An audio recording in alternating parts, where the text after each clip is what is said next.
Every healthy human being has goals that they want to reach. I say healthy human being because if you don't have goals, then maybe you are struggling with lack of purpose or maybe even depression. Otherwise, we have goals and we want to pursue them. In fact, right now it's near the end of the year.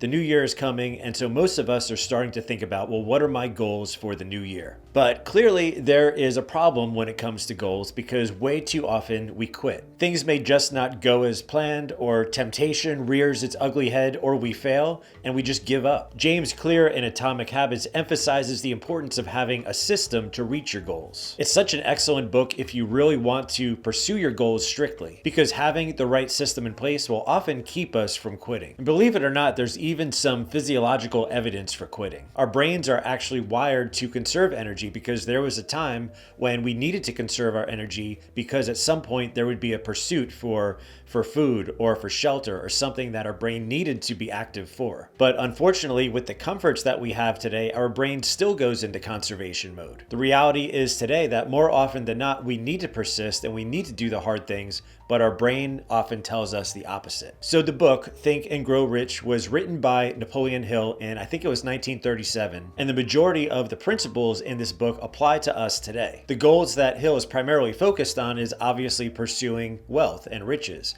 But if you saw the first video of this series, then you know that the truth is really we all are pursuing wealth to some degree. I mean, if we want food or we want a roof over our head, if we want education and transportation to our job, we're going to need to pursue some kind of wealth. I mean, typically it's just not given to us. I mean, it wasn't given to me. It's also worth repeating from that first video that God is not anti-wealth. His criticism towards the wealthy was about a lack of generosity. It was about hoarding, and it was about becoming lazy because of the money that you have. My goal is not to simply give an overview of these chapters. There's plenty of videos like that already.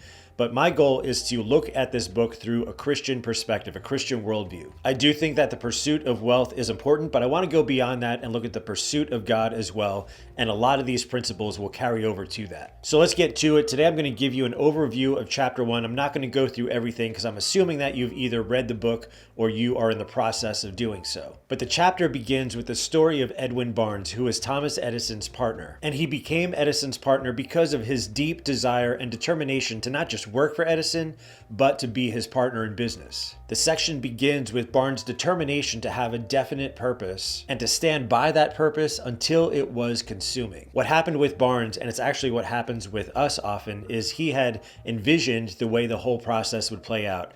But what happened was a very different opportunity. Hill says that often that opportunity looks like temporary defeat or misfortune, and often that's where we just end up quitting. But because Barnes had developed this consuming desire, he didn't quit. He was determined, and he stayed determined until his desire was finally realized. The next section is kind of similar. It's about a guy named Darby who had caught gold fever and wanted to go out west and pursue gold. He did just that. He ended up in Colorado and he found gold. But in order to dig up the gold, he needed to purchase some expensive machinery, which he did. Finally, the machinery came and he started drilling and started pulling that gold out of the ground. He had gotten to the point where he almost had enough gold to pay off his debts and now to start making profit. But then something happened. He lost the vein of gold that was in the ground. So he kept drilling and digging and drilling, but could not pick up the vein of gold again. And so he sold his machinery and he quit. Now, the guy who bought the machinery from Darby had a better idea. He hired an expert engineer to try to find the vein of gold again. The engineer found it, and it ends up that Darby was just 3 feet away from the gold before he quit. So Darby obviously learned an important lesson and was determined to never quit again, no matter what men would happen to say to him. He ended up being like an unstoppable insurance salesman after that, who just wouldn't take no for an answer. Hill says something that I think deep down we all know. He says that when defeat overtakes a man, the easiest and most logical thing to do is quit. There are a bunch of stories in the chapter that kind of reinforce the same point, but I want to move on to one more about Henry Ford. Ford wanted a single block V8 engine, and so when he told his engineers, they were like, that's impossible, it's not going to happen. Ford said, I want it, make it happen. A year had gone by and he checked back with the engineers and they said, sorry, we just can't do it. It's just not possible. Ford again said, I want it, go back to it and make it happen. And of course, what happened?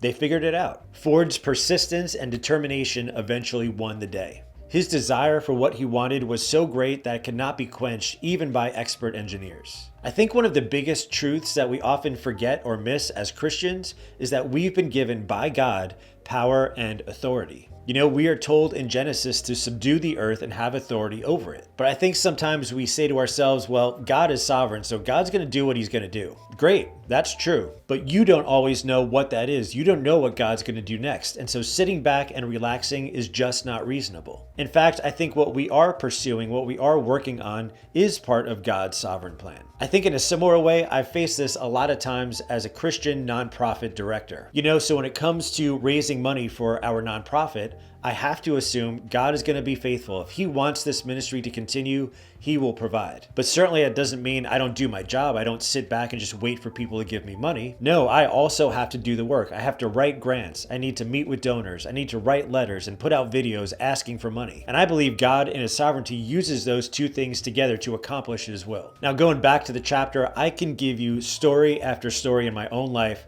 where I tried something and then I quit. I just wasn't really determined. And of course, I didn't say to myself, well, I'm not really determined to do this, but I'm just going to try it anyway. I just never really had the right mindset. I thought, I'll give this a try and see what happens. And nearly every time, I failed. Really, what I should say is I faced failure and I made the decision to quit. So clearly my perspective was negative. It was only recently, I mean, in part from this book, but also because of my pursuit of assertiveness and confidence over the past like 4 or 5 years, that I really started to be more determined in what it is I want to accomplish. In fact, this YouTube channel that you're watching right now is part of the results of that determination. If you run a channel yourself or if you run a business yourself, you know that early on it can be really disappointing and disheartening to see the numbers. I am not a skater, but I like to skateboard. Trust me, I'm going somewhere with this. So I know I'm old and probably too old to skate, but I don't care. The only downside is when I get hurt, it takes like 8 weeks to recover. But a friend of mine named Carrie gave me this great illustration in regards to skateboarding. He skates too, and he's a heck of a lot better than me, and I think this is why. When you skate and you're trying to learn a new trick, you fail.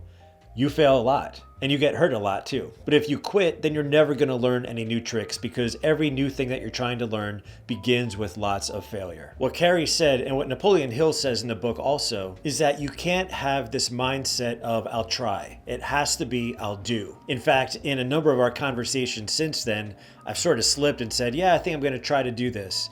And he'll be like, no, Jeff, you got to do. So I love the accountability, brother. But the thing is, trying breeds negativity, and negativity breeds quitting. I should write that one down. That's a good quote. Give me credit for it. Okay, so what does this have to do with Christianity? Well, I think in our faith, we sort of face a similar duality. We know that God is sovereign. God saves. The Holy Spirit does the work. But does that mean we sit back and do nothing? No, we pursue God. We don't just try to pursue God, we really pursue him. And even once we are followers of God, there's times in our life that God feels distant. I mean, just ask King David. What does he do? Does he give up? No, he has this unquenchable desire to pursue the Lord. But wait, David fails. In fact, David fails miserably throughout his life, but he doesn't quit. He doesn't say, God can't love me, I can't be saved. No, he is so determined in his relationship with the Lord that he gets back on his feet and he keeps on pursuing. What if we have the desire and pursue God in the same way that David did? What if we have the desire and pursue wealth in the same way Napoleon Hill is directing us to? I think the answer to both is that persistence will pay off and we're going to find what we're looking for. Now, let me just be clear. I'm not talking about some kind of health and wealth gospel here. God is not going to reward you with some kind of wealth because of your obedience or your love for him. Another illustration real quick, and I've shared this before, but when my wife was young, she asked an adult in her church,